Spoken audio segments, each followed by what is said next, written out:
Dans la première édition du dictionnaire de l'Académie française, daté de 1694, c'est d'une certaine manière en référence à la division du travail qu'est définie la compétence. Le droit rend le juge compétent. Dans cette logique, la compétence est évaluée de façon binaire, compétent, non compétent, repose sur un jugement social. L'usage courant de la notion de compétence va bien dans ce sens. Dire de quelqu'un qu'il est compétent, c'est bien tout d'abord l'opposer à celui qui ne l'est pas, tout en exprimant un point de vue qui ne vaut que s'il est partagé par un ensemble de personnes. Cependant, l'examen de l'abondante littérature produite autour de la notion de compétence montre que les conceptions philosophiques et idéologiques sous-jacentes sont très diverses. Les définitions sont nombreuses. Deux grandes catégories de définitions sont dominantes. Celles qui renvoient aux trilogies des savoirs, savoir-faire, savoir-être, ou des connaissances, capacités, attitudes, celles qui optent pour une compétence définie comme une combinaison de ressources. Pourtant, toutes ces définitions font l'impasse sur les processus de mobilisation et de construction des compétences. Définir la compétence de façon alternative suppose de rendre compte de ces processus de mobilisation et de construction, ce qui implique de la concevoir à la fois comme un potentiel, c'est-à-dire une organisation de l'activité déjà construite pour une classe de situation, et susceptible d'être mobilisée ici et maintenant pour traiter une tâche donnée dans une situation déterminée.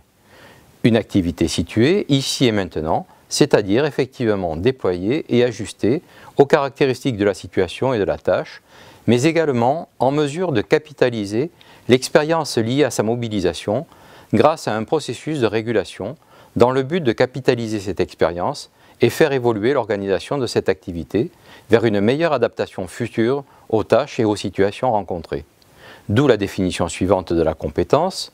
La compétence est l'organisation dynamique de l'activité, mobilisée et régulée par un individu ou un collectif, pour faire face à une tâche donnée dans une situation déterminée.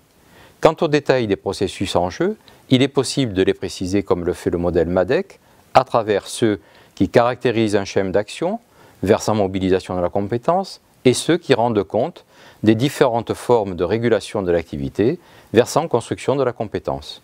Par ailleurs, une telle définition de la compétence permet d'intégrer dans un tout cohérent les dimensions souvent qualifiées de cognitives, sociales et affectives de la compétence. En effet, elle permet de considérer, comme le font certains auteurs, que toute compétence est à la fois un rapport à une tâche, dimension cognitive, et à autrui, dimension sociale, et un rapport à soi, dimension affective et identitaire, chacune pouvant être décrite comme un schéma mobilisé et régulé. La plupart des problèmes rencontrés dans l'utilisation de la notion de compétence tiennent au fait que ces définitions classiques font l'impasse sur les processus impliqués dans sa mobilisation en situation et sa construction à partir de l'expérience.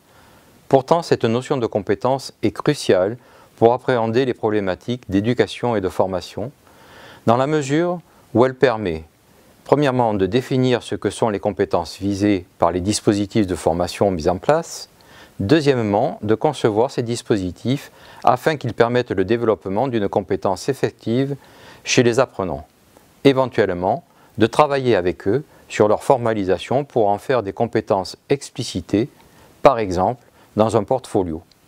Par ailleurs, toute action de formation gagnerait beaucoup à être systématiquement envisagée à partir d'une claire distinction entre ce qui est de l'ordre de la situation proposée aux apprenants, de la tâche qu'ils ont à réaliser, de la compétence et de l'activité qu'ils mobilisent d'une part et qu'ils développent d'autre part dans ce contexte.